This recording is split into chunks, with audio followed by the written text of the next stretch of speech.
Bismillahir Rahmanir Rahim. Mr. President, it's a great honor and pleasure to be here in the Democratic Republic of Congo to discuss and advance the bilateral relations of our two brotherly states and people. I thank His Excellency President Felix Tshisekedi and the people of the DRC for the wonderful welcome and hospitality afforded to my delegation during this historic visit. mudanayaal iyo marwooyin sharaf iyo farxad weyn ayay tahay inaan joogo halkan Jamhuuriyadda Dimuqraadiga ee Koongo si aan uga wada hadalno xiriirka labada dal ee walaalaha ah iyo dadkooda.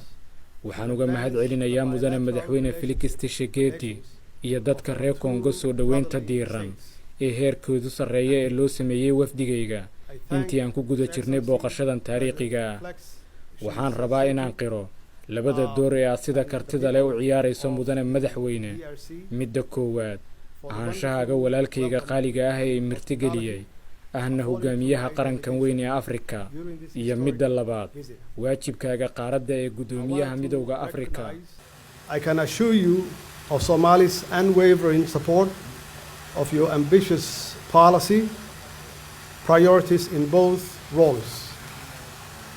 Somalia and DRC enjoy a relationship built on mutual respect and cooperation for common endeavors, especially the sustainable development of our people and countries.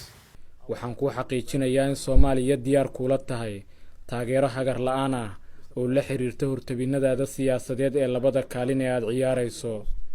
mudanayaal iyo marwooyin, Soomaaliya iyo DRC waxaa ka dhaxeeya xiriir ku dhisan xushmad iyo in la iska kaashado hadafyadeena midaysan, gaar ahaan horumarka waara ee bulshadeena iyo dalalkeena.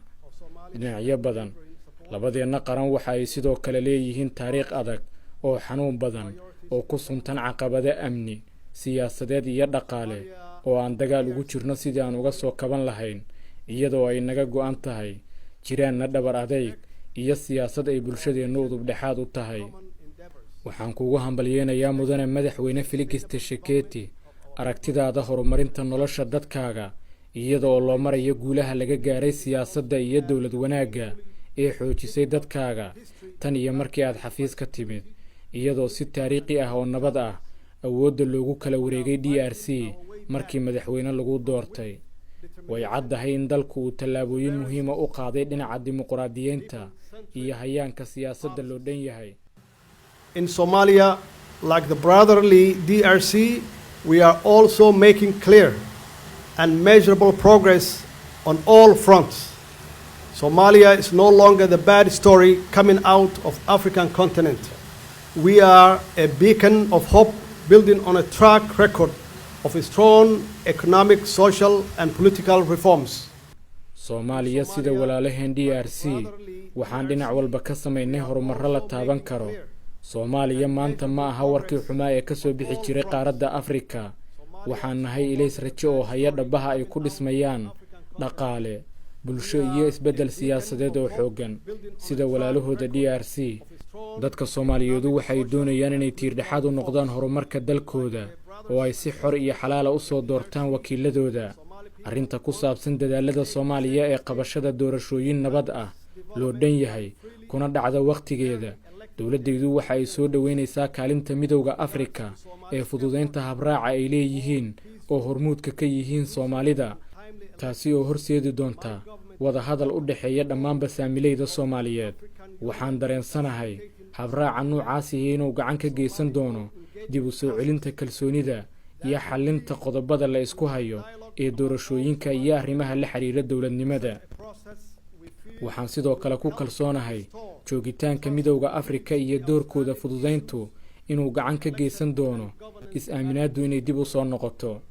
We are also confident that the presence of African Union and the role of its good offices would help us restore trust. In Somalia, we are truly committed to achieving government by the people and for the people in line with the best global democratic traditions. Soomaaliya waxaa si dhab ah nooga go'an inaan ku guulaysanno gaaridda dawlad ka timaada dadka oo ay dadku leeyihiin, taasi oo la jaan qaada dhaqamada dimuqraadiyadeed ee ugu wanaagsan dunida. iyadoo taasi laga duulayo, waxaan ugu baaqayaa dhammaanba saaxiibadeenna ay ka mid tahay Midowga Afrika oo aad adigu Mudane Madaxweyne Felix Tshisekedi gudoomiyaha u tahay, inay taageeraan doorashadan taariikhiga ah iyo go'aankan waqtigiisa la gaaray. Soomaaliya waxa ay doonaysaa inay dhinac waliba ka sii xoojiso xiriirka kala dhaxeeya DRC si loo abuuro fursado ganacsi oo intaan ka badan iyo isku xirnaan dhinaca dhaqaalaha ah ee labadeena dhinac. Mudane Madaxweyne, sidii markii hore aan sheegay, sharaf ayay ii tahay inaan halkan caasimadan quruxda badan ee Kishansa aan kula joogo. waxaan ku dareynayaa inay sii socdaan wada hadallada togan ee sare loogu qaadayo xiriirka labada dal.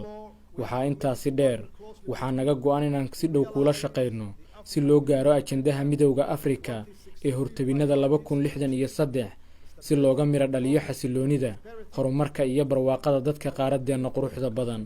waad mahadsantihiin dhammaantiin.